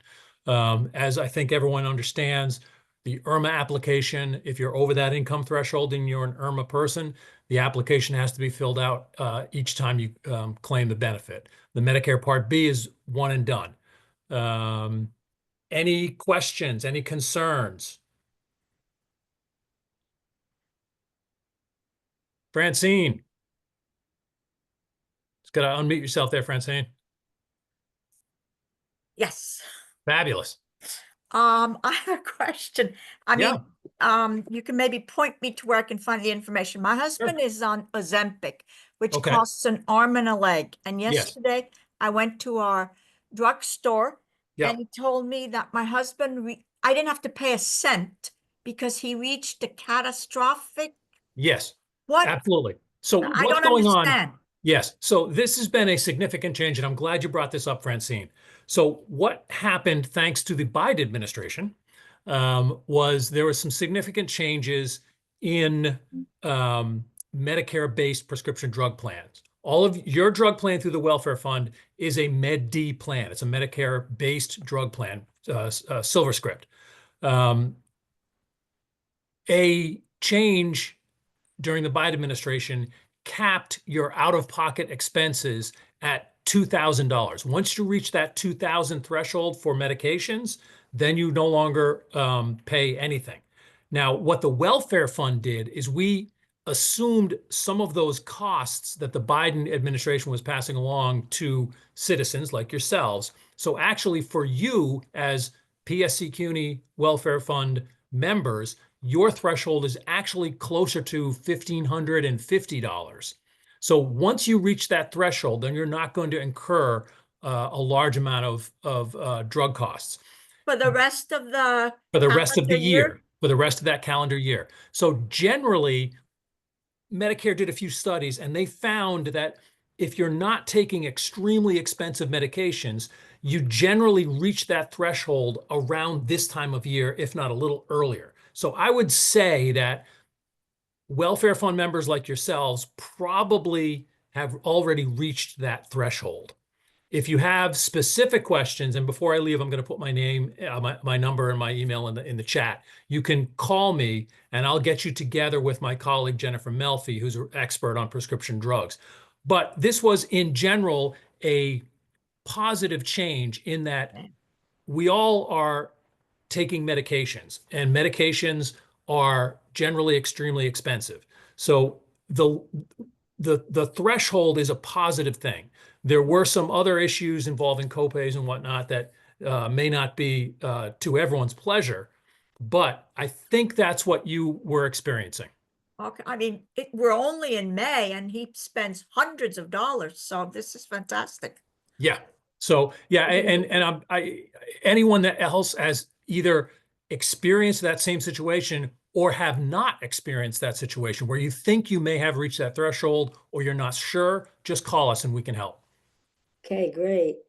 Rudayan? I think you have to unmute. I was wondering if there was a change to the silver script, what PSA CUNY is putting in the silver script, because I have been taking eye medicine for the last 10, 12 years. And this Yes. time, and it's of course in both eyes, this time they only gave me enough for one eye every day. So I haven't Okay. called them yet, but I'm saying it's kind of crazy. I don't know which eye to put it in. Yeah, one of the great frustrations about the drug, and we try and tamp down these types of issues before they come up, but oftentimes they sneak through, and we hear from a member like yourself, Rudianne, and what doesn't appear to make sense is occurring to you. Give me a call. I'm back in the office tomorrow, and we can talk about your specific situation and try to get to the bottom of it. Right. Okay. There's something new. Thank you. Manfred Phillip. Hi, Manfred. Thank you. Hi, Mike. Thank you for your presentation. Of course. Several people have asked me, noted that some of our expensive medications, I take one that's called Brilinta, that costs me $400, $500 a pop, are much cheaper in Canada, very much cheaper. No doubt. And the question was, well, physicians could prescribe, send a written prescription, but would the welfare fund support that kind of route to make drugs cheaper, or can it not do that? Probably can't do it. Yeah. In other words, we have extensive contracts with Hi, CVS John. Caremark. Yeah, Yeah, we have I'm on extensive. an online conversation. Hello? Staying out of trouble over there. I'm on an online That's conversation. not me. Somebody else has got their own microphone undone. Apparently you're recording. You're not listening. You're not listening to me. We are. And you might want to mute that person. In any case, They're muted now. yeah. In any case, it's a good question, and boy, wouldn't it be great if everything was run like, say, Canada or Yes, exactly. Scandinavian countries or something like Right. that. Even better. Yeah, wouldn't it be great? Yeah, but unfortunately, no. We have to adhere to the contracts we've signed with CVS Caremark, and we do go out of our way to at times actually kind of browbeat CVS to keep drugs on the formulary, keep their costs down as much as possible. Specialty drugs, high cost medications can be a challenge. If you feel it's getting out of hand, talk to us, and there's always a conversation to be had, and there may be some resolution or maybe some change that could impact you. Thanks so much. Okay. Cheryl Bluestone? Yeah, my Hi, Cheryl. minor. Hi, how you doing? The IRMA appears to be available. Oh, it's great. Oh, good. Fantastic. Thank you, Cheryl. A minor thing. When we submit it online, I unless you've changed it, I didn't get to submitting it yet. You hit it's this leap file thing, and there's no confirmation that it's been received. Last let us email, and eventually they confirmed it was received. But I mean, it seems like such a simple thing to have a process where it says application was, and maybe you did something wrong, but to know at least they received it. Anything about that or? it's not Well, that- I could suggest something that no one wants to ever hear. You could call the Office of Labor Relations at in New York City. I don't think they want us calling. I think they said Yeah. in a week or two, I can't remember what happened last year, but they did accept emails. Okay. Yeah. Minor thing, but I don't have, I mean, I think it's going to be a wing and a prayer. But if your Irma check has arrived in the past without an issue, I think you could probably reasonably expect it to arrive again without an yeah. issue. Okay, thank you. And it's there if anybody wants to get started. Okay, thank you. Thanks for passing that along. Big news. Francis, Tom? Yes. Hi, Francis. Hi there. Mike, I make out a spreadsheet when I get the medications, and they have what the total cost is and what the welfare plan pays, and Yes. sometimes what Medicare Part C pays. But then I get the monthly statement from SilverScript, and those figures are slightly different, and I never know why. I don't get charged for anything, so I guess I should just disregard it. But I'm wondering, why is there a slight difference in the prices from Caremark statement to SilverScript statement? Yeah. I admire your diligence. Spreadsheets are excellent tools, but sometimes can be intimidating. So it's a good thing you're doing that. I don't have a good explanation for that. I'm glad to hear that you're not paying any extra that you feel you shouldn't. But I do know that the CVS formulary has peculiarities at times. And I'm not surprised that the numbers wouldn't quite add up, but we can take a deeper look into perhaps why that is happening. And also I can chat with my colleague to see if anyone else has experienced the same situation. Okay, thank you. Mary and Peter? I'm calling about the Irma. I have, I don't collect Social Security yet. And I was not at the beginning of last year saving my Medicare premium bills or statements. So I have some of them from the end of last year, but not all of them. Do you know how I can get them to? So you signed up for Medicare Part A and B? No. I have just Medicare Part A. I'm getting senior Okay. care. Yeah. So yeah, I guess that's B. And but I can't use my Social Security as my evidence that I overpaid. I paid more than $174 a month because there are premium statements Yeah. that indicate, but I didn't save them all because I didn't realize I needed that. So you're not getting Social Security yet. Right. But you are, but you've signed up for Medicare. I'm getting Medicare, I'm paying for Medicare, and I got my refund. Yeah. And now I'm trying to apply for Irma for last year. And Okay. what it says on the form is that you either need the Social Security, which attests to how much was taken out, or you need these Medicare Easy Pay premium statements. Right. And I don't know how to get the ones that I didn't get. Bonnie, you might be able to shed some insight onto this, or is Debbie on the call? I don't think Debbie's here today. Okay. So I'm just a little confused in that if you're not on Social Security yet, Medicare can't tax your Social Security payments because you're not getting any Social Security payments yet. Right. So She's you're paying probably those paying through by credit card or maybe check. So you're paying directly. You're paying those. Yes, paying those exactly. Medicare bills directly. Okay. Exactly. All right. Okay. Now I understand. All right. So let's go back to your original question. Yeah. Yeah. Which was I need proof of payment. Yep. And it's not coming through Social Security because that's not where the money is from. So I understood that I needed the Easy Pay premium statements, but maybe that's not. It says proof of payment for all months of Medicare Part B premium. Yep. And the documentation could be Social Security. Right. Can't do that. Yep. Right. That's right. Okay. I don't have direct knowledge on how you would go about proving that, so to speak. Okay. And maybe a bank statement, maybe perhaps. A great organization and a great number to always keep handy is the Medicare Rights Center. It's Yeah. the independent nonprofit group that can help you with these types of sort of, more in-depth kind of questions. Just so everyone has the number, it's 800-333-4114. Can you say that one more time? Certainly. 800. Yep. 333 Yep. 4114. That's the Medicare Rights Center. Thank you.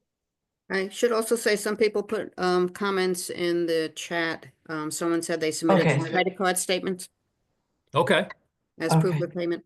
Good. Yeah, Good to know. I don't have them all, so that's my problem. Oh, you Missing. should be able to get them online from your credit card company. Oh, the credit card oh, they submitted Sure. that. Oh, Yeah. okay. That will work. Yep. Great. Thank you. Can you put your phone number? Because we don't know. Oh, yeah. I'll drop it in right now. Okay, thank you. Diane, do you have a question? No? Okay, then I think we've reached the end of our queue. Well, this is the last actual meeting of our chapter, the May meeting, but we are having a luncheon on June 9th. The information should be out about that, I would think maybe toward the end of this week. We are using the same caterer, but we have had a very serious discussion with them about getting the food out on time, and we don't want to have a repeat of last fall. So with that, 5, 2, 3. we hope we'll see you at the luncheon.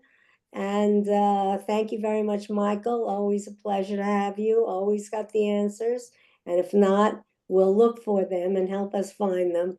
If I don't see you at the luncheon, I hope everybody has a great summer.